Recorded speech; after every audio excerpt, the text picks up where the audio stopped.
শেখ হাসিনার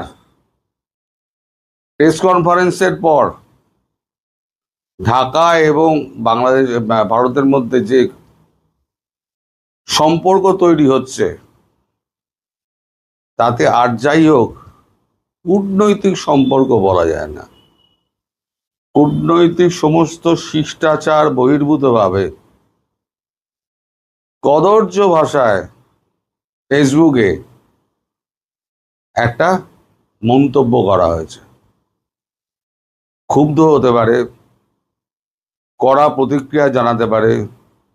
ভারত যেটা করে, যে কোনো শিক্ষিত এবং পরিশীলিত রাষ্ট্র কূটনৈতিক ভাষায় তাদের বক্তব্য এভাবেই পেশ করে।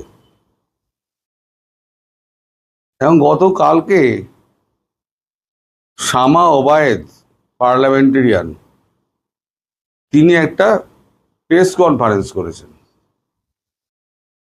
করে একটা বড় বাকতাল্লা ঝেড়েছেন। ভারতকে স্থির করতে হবে বাংলাদেশের সঙ্গে তারা কি সম্পর্ক চায়। এখন যদি ভারত পাকিস্তানের মতো ইমরান খানের সময় যেরকম বলেছিল, আপ সব কুছ খতম, जो भाषा में जो समझेगा उसी भाषा में हम जवाब देंगे। তারপর কি হলো? গানম্যানদের উদয় হলো, তারপর উড়ি হলো, সার্জিক্যাল স্ট্রাইক হলো, শেষে আপনার অপারেশন সিঁদুর হলো, ব্যবসাপাতি সব বন্ধ। সেই অবস্থার যদি সৃষ্টি হয়, নরেন্দ্র মোদী ধৈর্যশীল মানুষ, ধৈর্য রাখেন। পাকিস্তানের সঙ্গে সম্পর্ক ঠিক করার জন্য উনি কিন্তু নওয়াজ শরীফের নাতনির বিয়েতে উনি সোজা আমন্ত্রণ ছাড়াই তিনি বিদেশ থেকে সোজা পাকিস্তানে চলে গেছিলেন 2014 সালে ক্ষমতায় আসার পরে। কিন্তু উনি বুঝে গেলেন পরে যে কুত্তার লেজই থাকবে, 100 বছর পাইপের মধ্যে রেখে দিলেই বের করলেও সেই ব্যাকা। শেষে উনি 2017-তে ইমরান খানের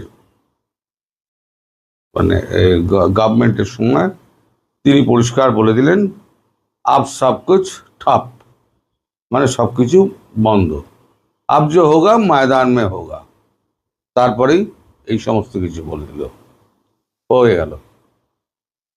কাল যদি ভারতবর্ষ, উনি তো বড় বড় কথা বলছেন না, ভারতবর্ষকে ঠিক করতে হবে বাংলাদেশ সম্পর্কে কি চায় তারা সুসম্পর্ক রাখার জন্য, যদি বলে দেয় যে আমরা সুসম্পর্ক চাই না, আজকে থেকে বাংলাদেশের সঙ্গে আমাদের কূটনৈতিক সম্পর্ক, ব্যবসায়িক সম্পর্ক ছিন্ন, কি করবেন?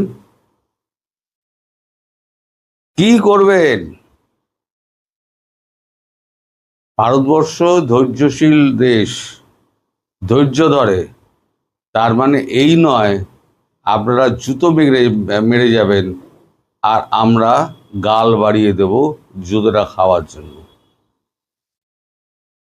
ছাদে বলেছিলাম গতকালকে, আপনারা একটা নির্লজ্জ সরকার, আপনারা ভারতের বিরোধিতা করবেন, ভারতের থেকে আবার তেল নুন থেকে আরম্ভ করে ডিজেল পর্যন্ত সব চাইবেন। আপনাদের সঙ্গে কথা বলা, সম্পর্ক রাখা, কোনো কূটনৈতিক রীতিনীতি বজায় রেখে চলা, আমাদের মতো সাধারণ মানুষ আমরা মনে করি যে এগুলো অসম্ভব। ইমিডিয়েটলি সমস্ত ভিসা বন্ধ করে দাও, ব্যবসা বন্ধ করে দাও, আর পরিষ্কার বলে দাও আমরা কূটনৈতিক সম্পর্ক চাই না। দেখি শামা ওবায়েদ তিনি কি বলেন পার্লামেন্টে। কোথায় যান? আমেরিকা একদিকে চাপছে, একদিকে চীন চাপছে, একদিকে রাশিয়া চাপছে, তারপরে ভারত যদি একমাত্র বন্ধু রাষ্ট্র পাশাপাশি রয়েছে, সাহায্যের হাত বাড়িয়ে দেয়, যখনই যা দরকার হয় কম বেশি হলেও পাঠিয়ে দেয়। আপনাদের খাইয়ে পরিয়ে বাঁচিয়ে রেখে দিয়েছে মশাই। তারপরে যদি আপনারা এই সমস্ত বাকতাল্লা কষেন, তাহলে বলা যায় যে লেবু একটু বেশি চটকে ফেলছেন। লেবু বেশি চটকালে তেতো হয়ে যায়, যেটা পাকিস্তান করেছিল। মালয়েশিয়া একবার বড় বড় কথা বলেছিল, খুব বড় বড় কথা বলেছিল। ভারত কি করলো? মালয়েশিয়া থেকে পাম তেল আমদানি সব বন্ধ করে দিল। 1.5 মাসের মধ্যে সব প্রতিবাদ ফুস হয়ে গেল, এসে হাতে পায়ে ধরাধরি। ওই যে কাতারের আমির ছুটে এসেছিলেন না প্লেন ভাড়া করে, কেন ছুটে এসেছিলেন? যে কাতারের সঙ্গে অয়েল ডিলটা এবং গ্যাসের ডিলটা ক্রমশ কমাচ্ছিলেন নরেন্দ্র মোদী। কারণ কাতার সমস্ত সন্ত্রাসবাদী রাষ্ট্রগুলোকে, মানে সংগঠনগুলোকে, তাদের ওখানে অফিস খুলে বসতে দিয়েছে, এবং ভারত বরাবর সন্ত্রাসবাদের বিরুদ্ধে। এই একই অবস্থান কিন্তু বাংলাদেশেরও। ভারত কিন্তু বারবার বলে যাচ্ছে শেখ হাসিনার এই প্রোগ্রাম, সেটা হচ্ছে একটা বিদেশি প্রাইভেট সংগঠনের একটা প্রোগ্রাম। সেখানে উনি ভার্চুয়ালি কিছু বলেছেন। রণদীপ জয়সওয়াল তিনি অফিসিয়ালি প্রেস কনফারেন্স করে বলে দিয়েছেন যে আমরা এর মধ্যে নেই, সরকারের এর মধ্যে কোনো বক্তব্য নেই, এবং শেখ হাসিনা যা বলেছে সরকার সেটা সমর্থন করে না। অর্থাৎ বাংলাদেশের যে বর্তমান সরকার, তাকে এখনো বৈধতা দেয় ভারতবর্ষ। তারপরেও যদি ওপার থেকে বলা হয় যে সুসম্পর্ক চাই ভালো চাই কিনা, সেটা ভারতবর্ষকে দেখতে হবে, তাহলে পরে তার উত্তরটা কি হতে পারে এবার আপনারা ভেবে নিন।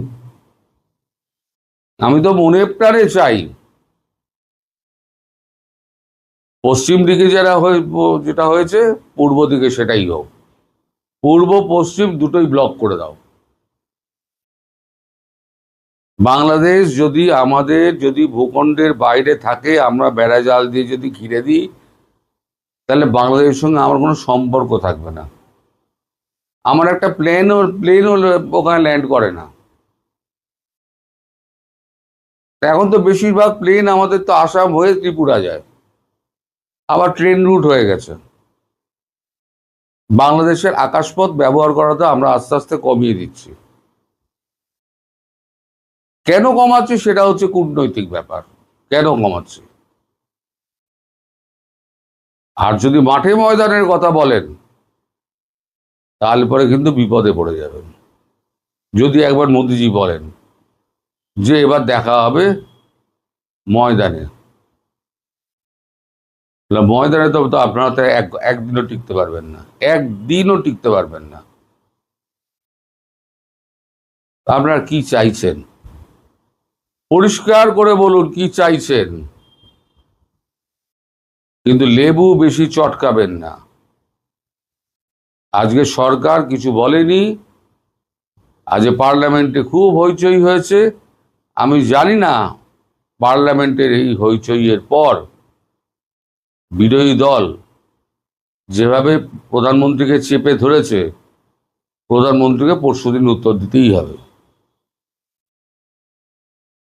এই যে ক্ষুব্ধ হাসিনা বক্তৃতার পরেই ক্ষুব্ধ বাংলাদেশ যেটা বেরিয়েছে, আপনারা এভাবে চলুন। তবে লেবু বেশি চটকালে যেটা হবে, এখন যেটা শান্তিপূর্ণভাবে সমাধানের চেষ্টা করা হচ্ছে, সেটা তখন অশান্তিপূর্ণভাবে হবে।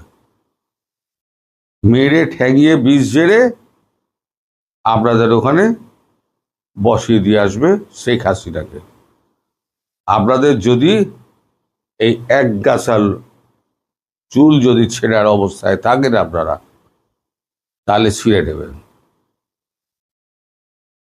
সবাই ভালো থাকবেন, সুস্থ থাকবেন, সাবধানে থাকবেন।